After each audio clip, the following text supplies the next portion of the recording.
This program provides education, not advice. Sponsors pay a fee for endorsements and interviews. See the truthayf.com disclosure page for details. This is where technology, innovation, and personal finance come together. This is The Truth About Your Future with Rick Edelman. Brought to you by Global X ETFs, dedicated to providing investors with unexplored intelligent solutions, and by Invesco QQQ. Anyone can become an agent of innovation with Invesco QQQ. Invesco Distributors, Inc. It's Wednesday, November 1st. There's been a lot of conversation lately about U.S. Treasuries. There's about $25 trillion of U.S. Treasuries outstanding. The maturities range from 1 month to 30 years. When you buy a Treasury, you pick the maturity date. And when your Treasury matures, you get your money back. If you want to keep owning Treasuries, you got to buy a new one at today's interest rates. Who's buying Treasuries? U.S. banks buy them. Big U.S. corporations, insurance companies, endowment funds, pension funds, and wealthy investors who want some of their money in super safe accounts. Also, foreign investors buy U.S. Treasuries. When I say foreign investors, I don't just mean foreign banks and corporations and insurance companies. I also mean foreign governments. About $8 trillion of our Treasuries are owned by overseas investors and governments.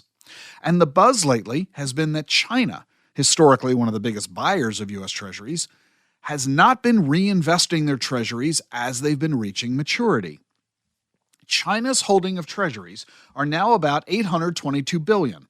That's China's lowest amount since 2009. Why isn't China buying as many Treasuries as it used to? Well, analysts are saying that China is busy buying its own currency, which has been dropping against the dollar, in order for China to boost its own economy. And with China not rebuying all the Treasuries that it's been holding for the past 10 years, that means there's a lot of Treasuries available for others to buy. But there aren't all that many other buyers out there. They're already buying as many Treasuries as they want. So how does our U.S. Treasury Department persuade people to buy more Treasuries in the first place? The Treasuries that China used to be buying? Well, the Treasury Department's got to increase the yield to make the Treasuries more tempting. That's a big reason, Wall Street says, as to why interest rates keep going up, even though the Federal Reserve is trying to get interest rates back down. So there's an interesting angle about all of this. Guess who's one of the biggest buyers of Treasuries these days? Yeah, Japan is still the largest non-U.S. holder of Treasuries. They've got $1.1 trillion worth of them. Nobody owns more Treasuries than Japan. But guess who owns more T-bills than Mexico, Australia, Spain, or UAE? Tether. Tether owns $73 billion of U.S. Treasuries, making Tether one of the world's largest buyers of U.S. Treasury bills. What on earth is Tether?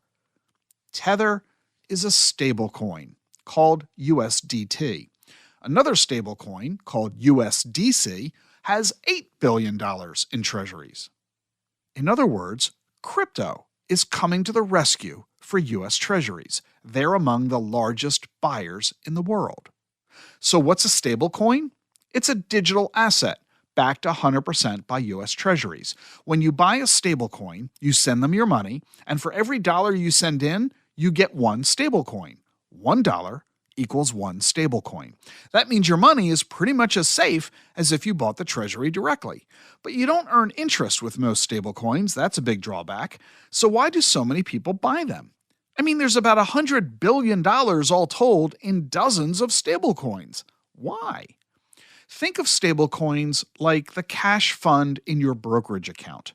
You open a brokerage account because you want to buy stocks. You send in your money, and while you're deciding what stocks you want to buy, your cash sits in that cash fund. It's not earning any interest. You move the money from that cash to pay for the stocks you eventually decide to buy.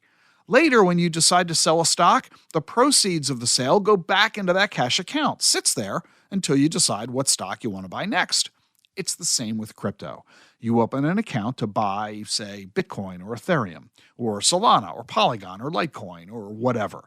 And when you don't want to be in the market, you move your money to the stable coin for safekeeping until you're ready to buy more digital assets. Those digital assets are volatile. Bitcoin is certainly volatile. But the stable coins, they're not volatile. That's why they're called stablecoins. Their prices are designed to be stable, a steady $1 per coin, just like your bank account is stable. It's funny that so many people are so skeptical about crypto, when in fact, if you really understood crypto, you'd realize that it's not only got massive financial and economic and business benefits, it's actually coming to the rescue of our global financial system, thanks to its innovative technological advances. It's time for you to take the time to really understand all this. And I'm not just the only one saying that. Researchers at the University of Cincinnati are now calling for measuring your knowledge in what they call crypto economics. They've created a 10-question quiz to see how well you know crypto. Which private key storage method is most vulnerable to a cyber attack that'll steal your money? Who confirms that a Bitcoin transfer is valid? What is a seed phrase? These are just samples of the questions that the University of Cincinnati thinks people need to be able to answer. Crypto is now being taught at the University of Cincinnati. It's time for you to understand it too. And I have your solution. Get your CBDA. Become certified in blockchain and digital assets. It's an online self-study course that I created several years ago. It is the oldest and most popular crypto education program out there. And when you finish it, you take it at your own pace, online as you wish. When you're done, you obtain the CBDA designation, recognized by FINRA as a professional designation. By completing this course, you'll develop the knowledge you need, not only about the technology, what is Bitcoin, what is blockchain, how does it all work, but also about practice management. What's the investment thesis? What are the investment opportunities? How do you construct a portfolio? What are the compliance, tax, legal implications of crypto?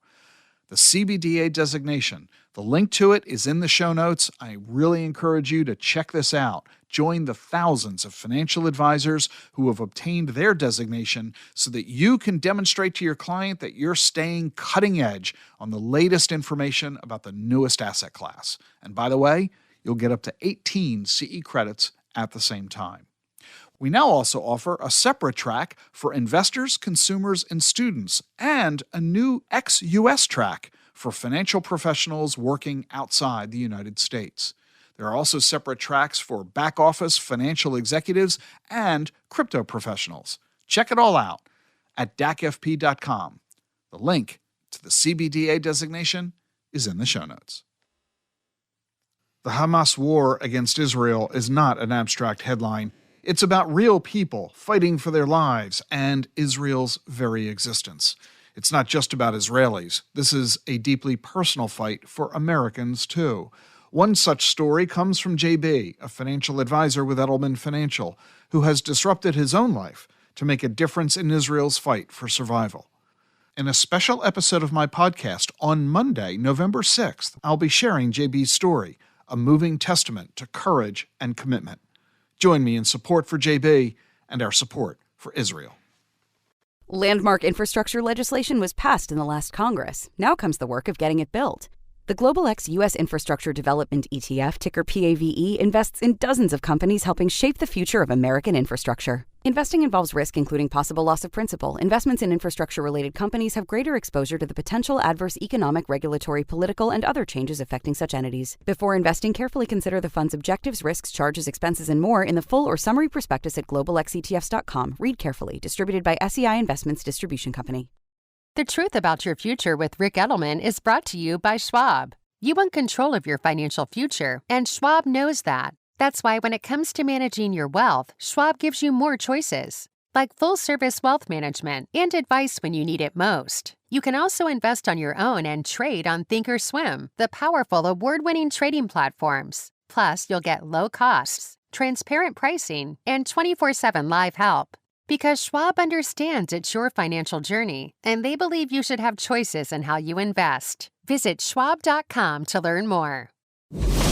Demystifying digital assets, putting crypto in context, and getting you ready for what's next. This is The Truth About Your Future with Rick Edelman.